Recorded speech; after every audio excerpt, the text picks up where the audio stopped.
Hello students, इस video में हम लोग देखते हैं कि क्वांटिटेटिव एप्टीट्यूड का क्या क्या क्वेश्चन पूछा गया लास्ट एग्जाम में और किस किस चैप्टर से क्वेश्चंस पूछे गए, है ना। तो वहाँ से हम लोग को ये आइडिया लग पाएगा कि क्या क्या वेटेज रहा हर चैप्टर से। देखो, ये सबसे अच्छा मौका होता है कि आप जब प्रीवियस ईयर क्वेश्चंस देखते हैं तो आपको आइडिया लग पाता है कि हमको किस किस चैप्टर्स पे बहुत ज़्यादा फोकस करना है। वहाँ से डेफिनेटली क्वेश्चंस पूछा जाता है, ठीक है। तो अभी हमारा टेंडेंसी ये है कि हम लोग देखेंगे प्रीवियस ईयर क्वेश्चंस को और फिर देखेंगे कि क्या क्या वेटेज रहा हर एक सेक्शन से, ठीक है। आप जब भी किसी भी चैप्टर को स्टार्ट करो तो मेरा सजेशन ये है कि 40-50 क्वेश्चन सॉल्व करो, सो दैट कि आपको थोड़ा सा एक मॉडरेट लेवल पे आपको आइडिया लग जाता है कि क्या यहाँ से पूछा जाएगा और कैसे उसको करते हैं। थोड़ा प्रैक्टिस ज़रूरत होता है ना। क्वांटिटेटिव एप्टीट्यूड ऐसा नहीं है कि आप बिना प्रैक्टिस का बना लोगे, आपको थोड़ा प्रैक्टिस करना ही होगा और ये हर दिन का ड्यूटी है ना। तो अगर आप थोड़ा थोड़ा करते हैं प्रैक्टिस, और मतलब इतना भी नहीं करना है कि आपको लेवल 3 और 4 का क्वेश्चंस बनाना नहीं करना है, ठीक है। ज़ीरो लेवल से बनाना है, ज़ीरो लेवल के बाद 1 2 मैक्सिमम, इससे ज़्यादा नहीं जाना है, ठीक है। अगर डिफ़िकल्टी लेवल का क्वेश्चन है तो आप एग्ज़ाम में भी इतना समय नहीं होता है ना कि आप उसको सॉल्व करने बैठ गए और आपको सॉल्व करना ही है, ठीक है। तो कभी ईगो पे नहीं लेना है और बस आपको जो बनता है वो बनाना है। डुएबल क्वेश्चंस ही बन एग्ज़ाम में आप कर पाओगे। अदरवाइज आपको लगता है कि पूरा का पूरा क्वेश्चंस कर ले तो ऐसा पॉसिबल नहीं है, ठीक है। आपको सिलेक्शन लेना है ना। सारा का सारा क्वेश्चन सॉल्व नहीं करना है, बस इतना आप एकदम अपना परसेप्शन क्लियर रख के चलना है, ठीक है। तो मेरा सजेशन ये होगा कि हम लोग जो भी चैप्टर्स पढ़ेंगे, आज तो एक जस्ट इंट्रोडक्शन क्लास है, लेकिन इसके बाद जो भी चैप्टर्स पढ़ेंगे उससे रिलेटेड हम आपको 30 क्वेश्चंस दिया करेंगे। 10 क्वेश्चन आपका क्विजेज में मिल जाएगा, ठीक है। तो करीब 30-40 क्वेश्चंस आप करके थोड़ा मॉडरेट लेवल आपको अच्छा वो फील होना चाहिए कि हाँ इस क्वेश्चंस को हम बना सकते हैं। तो ऐसा करते चलना है, ठीक है। जो जो चैप्टर्स हम लोग पढ़ेंगे उसका कुछ क्वेश्चंस लगाते भी चलना है साथ में, ठीक है। ये मेरा ड्यूटी होगा कि आपको देना क्वेश्चंस, ठीक है। और आप अपने से जो भी आपके पास प्रैक्टिस बुक है आप उसको बनाते रहना, ठीक है। जो भी डाउट है फिर डाउट क्लियरिंग क्लासेस में वो हम लोग इसको फर्दर देखेंगे, ठीक है। तो स्टार्ट करते कुछ प्रीवियस ईयर क्वेश्चन से। अब देखते हैं यहाँ सम प्रीवियस ईयर क्वेश्चंस दे रखा है। जैसे ये लास्ट ईयर का ही एग्जाम पेपर है, देखो क्या पूछा है। फर्स्ट क्वेश्चन सिंप्लीफिकेशन का है और ये सिंप्लीफिकेशन को करते कैसे, ये हम लोग क्लास 6 से पढ़े थे ना, एक बॉर्डमस रूल। अच्छा, ये बॉर्डमस का रूल क्या था? बॉर्डमस का रूल था कि पहले ब्रैकेट्स, इसके बाद of, division, multiplication, addition, subtraction. इससे पहले भी था ना विनक्यूलम, ऐसा कुछ बार ब्रैकेट मिलता था, ठीक है। तो ये प्रायोरिटी हो जाता है। और ब्रैकेट में भी तीन, मतलब सबसे पहला priority first bracket, then second bracket और देन थर्ड ब्रैकेट। ये प्रायोरिटी सेट है, ठीक है। इसी प्रायोरिटी पे आपको चलना है। तो आप अगर इस क्वेश्चन को सॉल्व करने जाओगे तो सबसे पहले आपको करना क्या है, पहले देखना है कि सबसे पहले यहाँ ब्रैकेट का प्रायोरिटी देना है। तो ये -1 और ये -1, इन दोनों को सिंपली आपको मल्टीप्लाई करना है, बीच में कुछ नहीं, मतलब क्या है, मल्टीप्लीकेशन। तो -1 इंटू -1 ये +1 हो जाता है, ऐसे कट कर दो और इसकी जगह लिख दो +1। क्लियर। अब यहाँ पे क्या है, माइनस, कुछ नहीं मतलब 1। तो -1 अगेन इंटू होना है किससे, +1 से। तो -1 आप कुछ नहीं, -1 को +1 जब करेंगे ना तो माइनस प्लस माइनस ही हो जाता है। तो ये रिमूव करके आप माइनस कर दो, -1 हो गया। अगेन एक माइनस है, ये माइनस कुछ नहीं मतलब 1 है। तो -1 इंटू -1 तो +1। तो इसको भी हटा दो और यहाँ लिख दो +1, ठीक है। अब ये प्लस बाहर में भी क्या है, एक माइनस दिख रहा है। तो ये -1 इंटू +1 क्या हो जाना है, -1 इंटू +1। तो ये -1 हो गया। अब यहाँ से देखो, एकदम सेम पैटर्न यहाँ दिख रहा है आपको, है ना, सेम ही तो है। यहाँ से भी क्या आ गया था आपका, +1। अच्छा, ये पूरा कितना आ गया, ये वही वापस से इन दोनों को मल्टीप्लाई करो, +1। यहाँ वापस में क्या है, negative, negative positive, again negative, ठीक है। फिर नेगेटिव इससे हो गया, नेगेटिव नेगेटिव बन गया पॉजिटिव। तो ये हो गया +1। तो आप लिख दो +1 ब्रैकेट के अंदर। बाहर में क्या है, नेगेटिव। यहाँ लिखे -1, ये प्लस माइनस माइनस, -1 क्या हो जाता है, -2। तो आंसर कितना, -2, ऑप्शन नंबर ए। बहुत ही इजी क्वेश्चन। चलिए नेक्स्ट क्वेश्चन देखते हैं, क्वेश्चन नंबर 2। बोलता है कि two numbers are respectively 20 and 50% more than a third number. अब ये परसेंटेज का बड़ा बेसिक सा क्वेश्चन है। इसका मतलब क्या है ना, कि दो नंबर है जो कि 20 and 50% more than a third number, आप सीधा अज्यूम कर लो लेट थर्ड नंबर ही आप अज्यूम कर ली, कितना 100 अज्यूम कर लो। अगर थर्ड नंबर 100 है तो बताओ फर्स्ट नंबर क्या होना है, फर्स्ट नंबर क्या हो जाएगा। Two number are respectively 20% and 50% more, more मतलब क्या, ज़्यादा है। तो फर्स्ट नंबर जो है 20% मोर है, मतलब 120, किससे, थर्ड वाले से। तो 100 अगर थर्ड है तो फर्स्ट कितना 120। और इसी तरह अगर हम बोले कि सेकेंड नंबर, तो सेकेंड नंबर क्या हो जाना है, ये होना है 150, है ना। The ratio of these two number, तो अब इन दोनों नंबर का रेशो निकालना है, निकाल सकते हैं इजिली, फर्स्ट और सेकेंड। तो वो ये 120 और ये 150। अब जीरो से जीरो कैंसिल, 3 4 सा 3 5 सा, मतलब रेशियो में कितना 4:5। ऑप्शन नंबर सी, बड़ा ही इजी क्वेश्चन था। नेक्स्ट, अब 20 metre long ladder is leaning on a vertical wall, एक वर्टिकल वॉल है, ऐसा ड्रॉ कर लेते हैं वर्टिकल वॉल, ठीक है। एक लैडर है, लैडर मान लो ये वाला, ठीक है, लीन कर रहा है, and it make an angle of 30 degree with the ground, मतलब ये जो लैडर है ना ये ग्राउंड से 30 डिग्री का एंगल बना रहा है। ग्राउंड से कितने डिग्री का एंगल, 30 डिग्री। फिगर आप समझ पाए, ये लैडर है ये वाला, ठीक है। The height of the point the ladder touch wall is, ठीक है, मतलब ये वॉल है, यहाँ पे टच कर रहा है लैडर, तो ये वाला हाइट जो है ना वॉल का, ये निकालना है। अब आपको पता है कि देखो इसको बोलते हैं परपेंडिकुलर, इसको बोलते हैं हाइपोटेनियस, इसको बोलते हैं बेस, है ना। हम यहाँ किसका रिलेशन लगा सकते हैं, साइन का रिलेशन लगा सकते हैं। साइन 30 डिग्री, देखो साइन थीटा हम लोग पढ़े थे ना, साइन थीटा क्या होता है, sine theta is equal to होता है P/H, ये क्लास 10 में पढ़े थे, है ना। Cos theta B/H, tan theta P/B, ऐसा पढ़े थे। तो sine theta is equal to P/H, P मतलब परपेंडिकुलर, H मतलब हाइपोटेनियस। परपेंडिकुलर यहाँ कितना आपको दिख रहा है, स्मॉल h, यहाँ लिख देंगे स्मॉल h। और हाइपोटेनियस कितना दिख रहा है, ये पूरा। तो देखो 20 मीटर लॉन्ग लैडर, मतलब लैडर का तो लेंथ दे रखा है, L इज इक्वल टू कितना है 20 मीटर, तो आपका हाइपोटेनियस यहाँ कितना हो गया 20 मीटर, लिख दिया।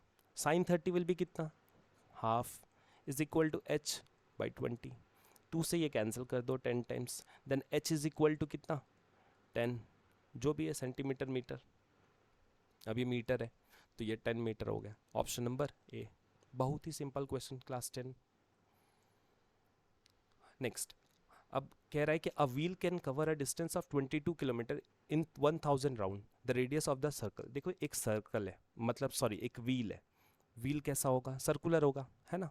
अब यही तो रोटेट कर रहा है, एक रोटेशन में कितना चलना पड़ेगा, एक रोटेशन के लिए चलना पड़ेगा 2πr, है ना, जो कि सरकमफ्रेंस है इस पूरे सर्कल का या व्हील का। तो एक रोटेशन में इतना चलते हैं, और कितना टाइम्स चल रहे हैं, number of times is equal to N, N is number of times, कितना टाइम्स चले 1000 राउंड, ठीक है। यही हो जाता है आपका डिस्टेंस। तो डिस्टेंस इज इक्वल टू एक टाइम्स कितना चले, तो बोले 2πr इंटू एन। तो टोटल में डिस्टेंस कितना गए थे 22 किलोमीटर। अब किलोमीटर को मीटर में अगर कन्वर्ट करना है तो 1000 से इंटू कर देना, ये हो गया पूरा metre, is equal to 2 into pi, मतलब 22/7, आर तो अननोन है, और एन इज 1000, है ना, 1000 राउंड चले थे, तो 1000 से 1000 कैंसिल, 22 से 22 cancel, then R is equal to हम बोल सकते हैं 7/2, ये हो गया 3.5 मीटर। इसका मतलब radius of the wheel will be कितना 3.5 मीटर। बड़ा ही easy question. Question number 4, the ratio of the number of boys and girls in the school is 720, ठीक है, ये 7:5 है, मतलब टोटल नंबर ऑफ स्टूडेंट भी दे रखा है, रेशियो भी दे रखा है, इजीली आप बॉयज़ गर्ल्स निकाल सकते हैं। यहाँ पे लिखो 720 हो गया आपका टोटल नंबर ऑफ स्टूडेंट, इस जिसमें आप बोल रहे हो कि बॉयज़ और गर्ल्स का रेशियो कितना है 7:5, ठीक है। आप बॉयज़ अगर निकालना है साइड में निकाल लो, बॉयज़ कितना 7/12 इंटू टोटल, मतलब कितना 720, ऐसे ही निकालते हैं ना। बॉयज़ कितना दे रखा है 7 पार्ट बाई टोटल, टोटल मतलब क्या 7 + 5 कितना हो गया 12, into total number of student कितना है 720। अब इसको कैंसिल करेंगे तो ये कट गया 60 टाइम्स, ये हो गया 420। अब जैसे ही बॉयज़ 420 आप लिख दिए तो गर्ल्स ऑटोमेटिक कितना होना है 300, ठीक है। बोलता है कि how many more girls should be admitted to make the ratio 1:1। देखो बॉयज़ और गर्ल्स का जो रेशियो है ना, अब ये रेशो मुझे कितना चाहिए, 1:1 चाहिए। क्लियर। अब ये 1:1 मिलेगा कैसे वो देख लेते हैं। बॉयज़ इनिशियली कितना था 420, गर्ल्स इनिशियली कितनी थी 300। अभी कुछ एक्स्ट्रा और गर्ल को ऐड करेंगे, रेशो कितना चाहिए 1:1।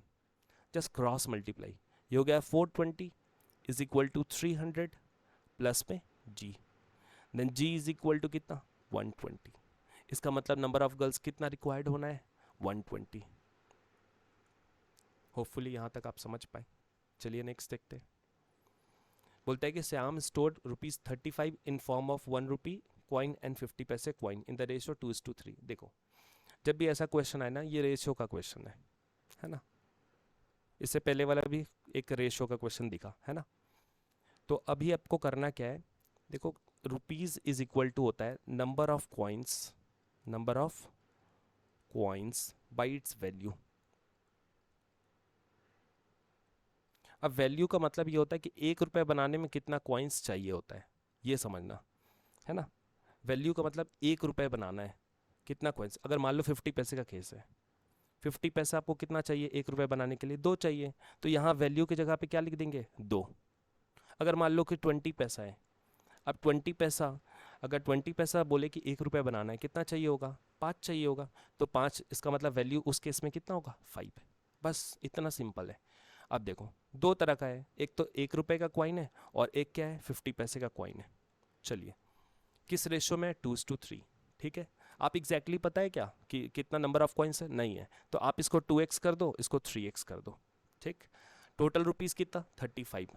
क्या हम ऐसा लिख सकते हैं ये जो 2x कॉइन है ये किसका है 1 रुपये का, और 1 रुपये का कॉइन कितना चाहिए, नंबर ऑफ कॉइन्स कितना है एग्जैक्टली, तो ये 2x है किसका 1 रुपये का। और 1 रुपये का कॉइन 1 रुपये बनाने के लिए कितना चाहिए 1 चाहिए होगा, तो डिवाइडेड बाई वैल्यू कितना 1 प्लस। अब 50 पैसे में आते हैं, 50 पैसे का कॉइन कितना 3x, और 50 पैसे का वैल्यू कितना मतलब 2 चाहिए होगा, तभी तो बनेगा 1 रुपये। अब ये टोटल आ गया आपका रुपीज़ में, टोटल रुपीज़ में कितना दे रखा है 35 हो गया। यहाँ पे एलसीएम ले लो एक छोटा सा 2, ये हो गया 4x, ये हो गया 3x is equal to 35। Then 7x is equal to 35 और इंटू में 2, 7 से कैंसिल कर दो, 7 5 सा, then x is equal to कितना आ गया 10 आ गया, है ना। तो नंबर ऑफ 50 पैसे कॉइन, 50 पैसे कॉइन कितना था यहाँ पे देखो तो 3x था क्या। अच्छा x का वैल्यू है अपने पास कितना 10, तो 3x का वैल्यू कितना 3 इंटू 10, इसका मतलब कितना 30 नंबर ऑफ कॉइन्स। तो आंसर विल बी कितना ऑप्शन नंबर सी। अगर आपसे पूछा होता 1 रुपीज़ का कॉइन कितना, तो आप सिंपली x का वैल्यू कहाँ पुट करते, यहाँ पे ट्वाइस x पे, है ना। तो 2 इंटू 10 कितना 20, अगर 1 रुपये पूछे तो वो होगा आंसर 20। क्लियर। इस तरीके का जो भी क्वेश्चन आए तो आप इस फॉर्मूला से इजीली उसको बना सकते हो। ठीक है नेक्स्ट। अब ये पाई चार्ट का क्वेश्चन है। The pie chart shows the expenditure breakup of a company for a given year. The angle subtended by the tax segment is, ये कुछ टैक्स सेगमेंट का एंगल्स दे रखा है। ठीक है। एक्सपेंडिचर इन लैक्स, ठीक है, इन लैक्स दिया हुआ है। निकालना है क्या है वैसे, अच्छा टैक्स सेगमेंट का आपको एंगल निकालना है बस ये वाला। ठीक है। आपको पता है ना पूरा का पूरा कितना होता है 360, तो आप कहीं ना कहीं ऐसा बोल सकते हैं क्या, ये जो होता है 100% का वैल्यू होता है कितना 360 डिग्री, मुझे डिग्री में ही निकालना है। तो अगर मैं ये 450 को परसेंटेज में कन्वर्ट कर दूं तो शायद इजीली वो डिग्री में आ जाएगा। तो वो कैसे करते हैं बताओ। ये पूरा एक्सपेंडिचर दे रखा है, ठीक है, टोटल एक्सपेंडिचर, इसको बस डिग्री में लाना है आपको और कुछ नहीं। क्या करना चाहिए,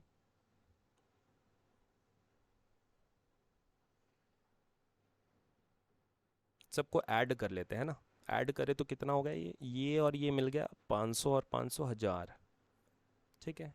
आप ऐसा लिखो ना, इसको साइड में करते रुको, 450 डिवाइडेड बाई टोटल कितना एक्सपेंडिचर है देखो तो, टोटल कितना ये 500 हो गया, 1000 1200 16 और यहाँ से 300 16 और ये हो गया 400 2000 इंटू 100। ये आ गया परसेंटेज में देखो तो 2 0 से 2 0 कट गया, 0 से 0 12.5 ना, अच्छा 22.5, 22.5% का वैल्यू कितना, ये देखो शायद निकल आए 360 इंटू 225 अपॉन में 1000, पॉइंट हटा दिया हमने, ठीक है। अब 225 ये मेरे हिसाब से 4 बार में, कितने बार में जाता है देखो तो, 225 इजीली 4 टाइम्स में जा रहा है क्या, नहीं, चलो 25 से कैंसिल कर दे, 5 से कैंसिल कर दे, 5 4 जा 5, 5 से हो गया 200, 5 से 9 टाइम्स, 5 से 4 0, 0 से 0 कट गया और 4 से ये कट गया, कितने बार में 9 टाइम्स, 9 इंटू 9 कितना 81, तो डिग्री में कितना 81 डिग्री, बस यही सिंपल सा क्वेश्चन। नेक्स्ट, अरे ये बड़ा ही सिंपल है बस, लेकिन यहाँ सिली मिस्टेक से आपको बचना है ना। जैसे ये दे रखा है, इसको स्प्लिट करके चलना, इसको ऐसा लिख सकते क्या 4 इंटू 5, अच्छा 5 को ऐसा लिख सकते हैं 5 इंटू 9, मतलब सॉरी 45 को ऐसा लिखा जा सकता है, और 20 को स्प्लिट करके ऐसा लिख सकते हैं, प्लस इसको भी आप, मेरा सजेशन होगा कि आप ऐसा लिखें 4/100, क्या लिख सकते हैं, लिख सकते हैं, प्लस ये हो गया 64 अपॉन में 100 और ये ओवर रूट। अब देखो तो ये 4 आ गया, मतलब यहाँ पे 2, 2 5 के लिए एक 5 बाहर, और 9 का बन गया 3, प्लस ये हो गया 2/10 और ये बन गया 8 अपॉन में 10 बनेगा। अब ये कितना हो गया 30 प्लस 2/10, या आप 0.2 भी लिख सकते हैं, 0.8 भी लिख सकते हैं, ठीक है। अब ये ऐड कर दें तो कितना बन जाता है, ये हो गया 31.0, कैसे, ये था ना 30, पॉइंट कुछ नहीं मतलब 0, और यहाँ पे था 0.2 और यहाँ था 0.8, अब ऐड कर लो, 8 प्लस 2 0, कैरी विल बी 1, तो ये हो गया 31, 0 का मतलब नहीं है, तो आंसर कितना 31, ऑप्शन नंबर बी। तो इस पर थोड़ा सिली मिस्टेक से बच जाना बस। अब इस तरीके का क्वेश्चन में कुछ करना नहीं है, एक्स बाई वाई दे रखा है, आप सिंपली एक्स का 2 वाई को 3 वैल्यू पुट कर दो बस। अब अगर एक्स का वैल्यू पुट कर दे तो ये कितना बन जाता है देखो तो, यही करते हैं 3 into 2 plus 5 into 3 whole divided by, ठीक है, 3 इंटू 2 माइनस 5 इंटू 3, 5 इंटू 3। अब ये वाला भी आपको करना होगा individually, 6 into 2 plus 4 into 3 by 6 into 2 minus Y is equal to 3। अब ये हो गया 6, ये हो गया 15, ये 6 माइनस 15 प्लस 12 और ये हो गया 12 माइनस 3, बस सॉल्व कर दो, ये हो गया 21 और माइनस का 9 और ये हो गया 24, यहाँ से हो गया 9, जो भी कैंसिल होता है कैंसिल कर दीजिए, या बेस्ट होगा कि आप एलसीएम ले लो, ठीक है।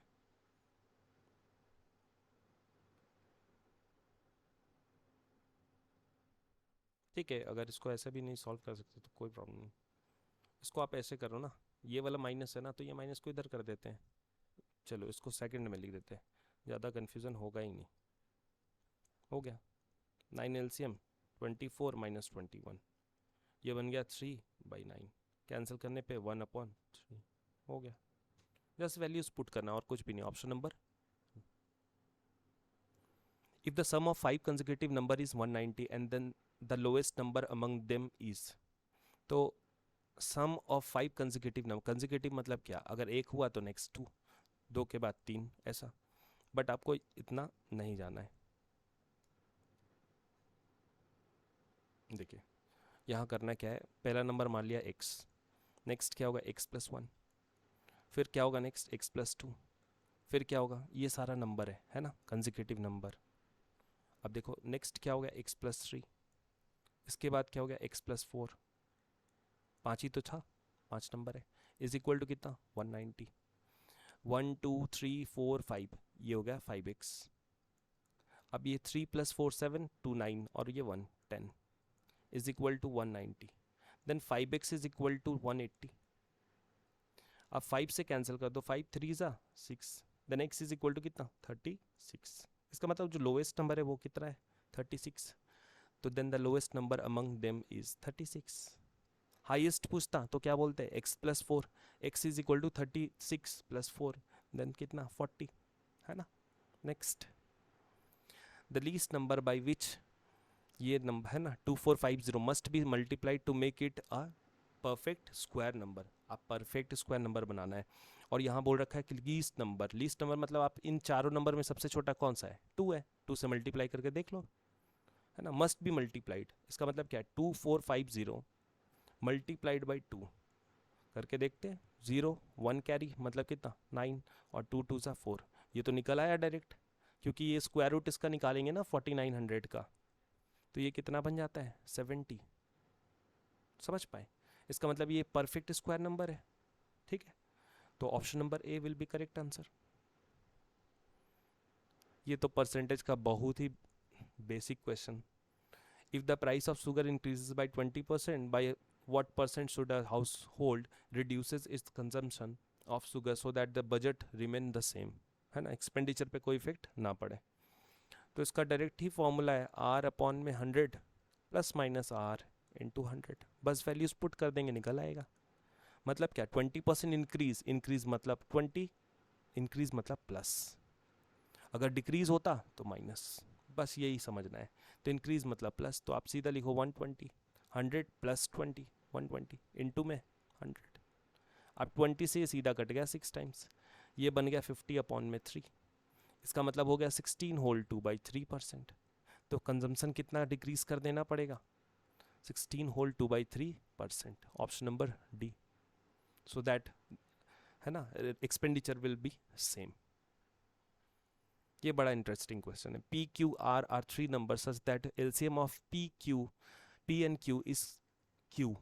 ठीक है, आप कोई भी नंबर ले लो, मान लो 3 6 9 कुछ भी ले लो, कोई फ़र्क नहीं पड़ता. ठीक है, आगे देखते हैं क्या करना है. अब कुछ भी 2 3 4 अभी सेट करेंगे ना इसको. तो LCM of P Q is Q. ठीक है, पी एंड क्यू, ये पी और क्यू इन दोनों का एलसीएम कितना है क्यू है. तो देखो एलसीएम जब निकालेंगे इन दोनों का एलसीएम क्या क्यू आ रहा है क्या, देखो तो 3 और 6, इनका एलसीएम आ रहा है 6, एकदम सही है. And the LCM of Q and R, इसका और इसका एलसीएम क्या आ रहा है नहीं, इसको 18 कर देते हैं थोड़ी देर के लिए. ठीक है, 6 और 18, देखो तो 6 और 18 इन दोनों का एलसीएम 18 आता है क्या, एकदम सही है, मैच कर गया. The LCM of P Q are will be, आपको कुछ नहीं, अब तीनों सेट क्या है 3 6 18, मतलब 3 6 और 18, इन तीनों नंबर का अगर एलसीएम निकालें तो एलसीएम क्या आएगा ऑलवेज 18 आएगा, है ना. इसका मतलब 18 क्या है मेरा थर्ड नंबर किस से रिप्रेजेंट कर रहे थे आर से, तो आंसर क्या होगा आर. इतना सिंपल सा क्वेश्चन था. और ऐसा नहीं है कि आपको 3 4 है, आप ले लो 2 4 8 कुछ ऐसा लेके चलो, कोई भी सेट ले लो आप खुद से नंबर चॉइस करो. ठीक है, नेक्स्ट. अब ये ट्रेन का क्वेश्चन है. 100 metre long train moving in a uniform speed. हम लोग ट्रेन सम पढ़े थे ना, रिलेटिव स्पीड 2 होता है. एक होता है आपका, मान लो कि ट्रेन मूव कर रही है, ये ट्रेन का लेंथ, ट्रेन का, मान लो ये ट्रेन जा रही है इसी डायरेक्शन में और उसी डायरेक्शन में दूसरी ट्रेन जा रही है, T1 T2 कर दो. सेम डायरेक्शन मतलब माइनस होता है, T1 माइनस T2. और अपोजिट डायरेक्शन में मतलब क्या होता है प्लस. मान लो इस डायरेक्शन में T1 और उसके अपोजिट में T2, तो ये क्या हो जाना है relative speed T1 plus T2. बस इतना समझना है. अब देखो आपको करना क्या है, यहाँ पे आपको ये करना है कि 100 metre long train moving in a uniform speed at speed of 20 metre पर second crosses a bridge in of length 1 kilometre. ठीक है, ब्रिज को अगर क्रॉस करना है कितना डिस्टेंस कवर करेंगे, length of the bridge plus length of the train. ठीक है, तो ये डिस्टेंस चलना पड़ेगा, ट्रेन का लेंथ प्लस ब्रिज का लेंथ. ठीक है, ये हो गया आपका distance is equal to speed into time. बस इसी पे चलते हैं. देखो अब ये डिस्टेंस जाएंगे और दोनों स्पीड क्या है ट्रेन का 20 मीटर पर सेकेंड. ठीक है, 20 मीटर पर second is equal to time कितना लग गया, यही तो निकालना है, टाइम निकालना है. तो अब देखो ट्रेन का लेंथ था 100 मीटर और ब्रिज का लेंथ कितना 1 किलोमीटर मतलब 1000 metre divided by 20 is equal to time. ठीक है, अब ये हो गया 1100/20, 0 से 0 कैंसिल, 2 से ये कैंसिल करे तो ये हो गया time is equal to 55 second. Answer will be option number C. बहुत सिंपल है, ये हम लोग पढ़ेंगे ये पूरे चैप्टर को। अब ये रिकरिंग का क्वेश्चन था, मतलब क्या ना, इसका फॉर्मेट आपको पता होना चाहिए। मान लो कहीं लिखा है 0.3 और रिकरिंग, इसका मतलब क्या लिखना, 0.3333 ये चलते ही जाएगा। अब लिखा हुआ मान लो 0.33 और दोनों पे रिकरिंग है, इसका मतलब क्या है, इसको लिखते कैसे वो ज़्यादा इंपॉर्टेंट है। इसको सीधा ऐसा लिखना आप 3/9, जब भी रेकरिंग हटाएंगे नीचे क्या लिखेंगे 9। अब यहाँ 0.33 और दोनों पे रेकरिंग है, मतलब क्या लिखना है 33/99, है ना। यहाँ पे लिखा है मान लो 0.3033 और इस 3 पे क्या है रेकरिंग है। इसका मतलब है कि आपको लिखना है, पहले तो ये पूरा नंबर लिख दो, ठीक है, 033 लिख दिया। इसमें से क्या माइनस करते हैं, जिस पे रेकरिंग नहीं है, मतलब क्या 03 डिवाइडेड बाई, एक पे रेकरिंग है इसके लिए 9 और रेकरिंग से पहले कितना डिजिट है 2, इसका मतलब 2 0 लगाना है आपको। मतलब ये माइनस करने पे कितना आ जाता है 33 - 3 मतलब 30 अपॉन में कितना 900। अब जो भी है इसको डिवाइड करेंगे ऐसे ही कुछ मिलेगा। तो यहाँ पे कुछ ऐसा दे रखा है 0.037 और 37 पे रेकरिंग है, तो आपको लिखना है क्या है इस चीज़ को, आपको लिखना है 37 - 0, है ना, जिस पे नहीं है रेकरिंग उसको माइनस करना है। और इन दोनों के लिए 2 9 और इस जीरो के लिए 1 0। इसका मतलब अल्टीमेट आंसर क्या हुआ 37/990। होपफुली आप समझ पाए। तो 37/990, option number A. Next, the remainder when -76 is divided by 3, -76 है, ठीक है, इसको आपको डिवाइड करना है। अच्छा किससे 3 से, तो 3 से अगर डिवाइड करें, मान लो यहाँ पॉजिटिव नंबर है ना, 25 से डिवाइड कर दिए तो ये हो गया 75 सॉरी। तो यहाँ पे कितना बच गया डिफरेंस, आप जब सब्ट्रैक्ट करेंगे तो माइनस माइनस कितना हो गया, बहुत ज़्यादा हो गया, ये भी साइन माइनस ये भी माइनस, हमको यहाँ मिनिमम पे लेके चलना है ना, जिससे कम घट जाए। तो यहाँ पे इसको माइनस कर दो, ये जैसे ही हुआ तो ये भी माइनस हो गया। अब माइनस हो गया तो ये माइनस जब सब्ट्रैक्ट करेंगे तो माइनस माइनस क्या होगा प्लस, इसका मतलब कितना रिमाइंडर -1। आपका रिमाइंडर नेगेटिव जब भी हो तो आपको कुछ नहीं करना होता, डिवाइजर से ऐड करना होता है। डिवाइजर में ऐड कर दो रिमाइंडर को, कितना बन गया 3 - 1 कितना 2, तो आंसर क्या है 2 है। ये बहुत ही कॉमन क्वेश्चन था और इसका जो मैक्सिमम जो आप लोग किए ना, वो आपको लग रहा था 76 को सिंपली डिवाइड कर देना है 3 से, ये नेगेटिव को आप इग्नोर कर रहे थे, ठीक है। तो जब भी आप डिवाइड करोगे 25 टाइम्स में 75 रिमाइंडर विल बी 1। और ये पक्का इतना तो कंफर्म है 78% स्टूडेंट जो है ना इसमें ही टिक किए होंगे, और ये आंसर क्या है रॉन्ग है, रॉन्ग होगा ही ना। यहाँ पे नेगेटिव लगा हुआ है तो इसको थोड़ी ही इग्नोर कर सकते हैं आप, नेगेटिव लेके चलना है तो आप नेगेटिव से मल्टीप्लाई कर दो, देखो ठीक है। और जब कभी आपका रिमाइंडर नेगेटिव आता है ना तो उसको कुछ करना ही नहीं, डिवाइजर के साथ ऐड कर देना है। नेक्स्ट, क्वाड्रिलेटरल का रेशो दे रखा है, the difference between largest and smallest angle, largest ये है स्मॉलेस्ट ये है, इन दोनों के बीच का डिफरेंस कितना 6, बस आपको कुछ नहीं करना है। ये चारों मिल करके 360 होता है ना, किसी भी क्वाड में चारों एंगल का सम कितना होता है 360 डिग्री। तो चारों एंगल मिला देते हैं, चारों मिला दे तो 11 14 15, तो 15 का वैल्यू कितना है 360। आपको निकालना है 6 का वैल्यू, जस्ट क्रॉस मल्टीप्लाई 360 × 6/15, 15 से कैंसिल कर दो, 15 2 ज़ा 15 4 ज़ा 6 4 ज़ा 24, 2 कैरी मतलब, तो ये डिफरेंस निकल आया 144, option number C. Next, when decrease by 12.5%, अगर 12.5% डिक्रीज हो जाता है तो बनता है कितना है 119। अगर मान लो कोई नंबर है तो उसको मान लेते पूरा का पूरा नंबर कितना है 100%, अब 12.5 डिक्रीज हो गया, इसका मतलब क्या है 87.5, और ये वैल्यू कितना दे रखा है 119। तो नंबर इज, वो नंबर कितना था, मतलब इनिशियल, मतलब इनिशियली कितना होता है 100%, तो 100% का वैल्यू कितना, just cross multiply 119 × 100 divided by 875, और डेसिमल हटाए तो ऊपर एक 0, कैंसिल कर दो 5 से 200, 5 से 1, 37 मतलब 7 टाइम्स, और ये हो गया 5, 25 से 8 टाइम्स, 25 से 7 टाइम्स, 7 से ये भी कट गया 1 और ये हो गया 7 7 सा, मतलब 8 7 सा 56, कैरी विल बी 5, 136। तो वो नंबर क्या है? 136। बहुत सिंपल। अब देखो एरिया दे रखा है पूरे रेक्टेंगल का, एरिया हम लोग पढ़े हैं ना बचपन से, लेंथ इनटू ब्रेथ। तो ये पूरा एरिया कितना है? 300 है। Length into breadth is equal to 300। और डायगोनल दे रखा है। अच्छा डायगोनल जो होता है ना ये, ठीक है, तो हम लोग ऐसा बोल सकते हैं D square is equal to L square plus B square, ये भी तो होता है। तो कहीं ना कहीं डायगोनल का स्क्वायर कितना है? 25। डायगोनल का लेंथ कितना है? 25। तो डायगोनल स्क्वायर विल बी कितना? 625 is equal to the perimeter of the rectangle. Perimeter निकालना है। पेरीमीटर क्या होता है? ट्वाइस एल प्लस बी, ये निकालना है आपको।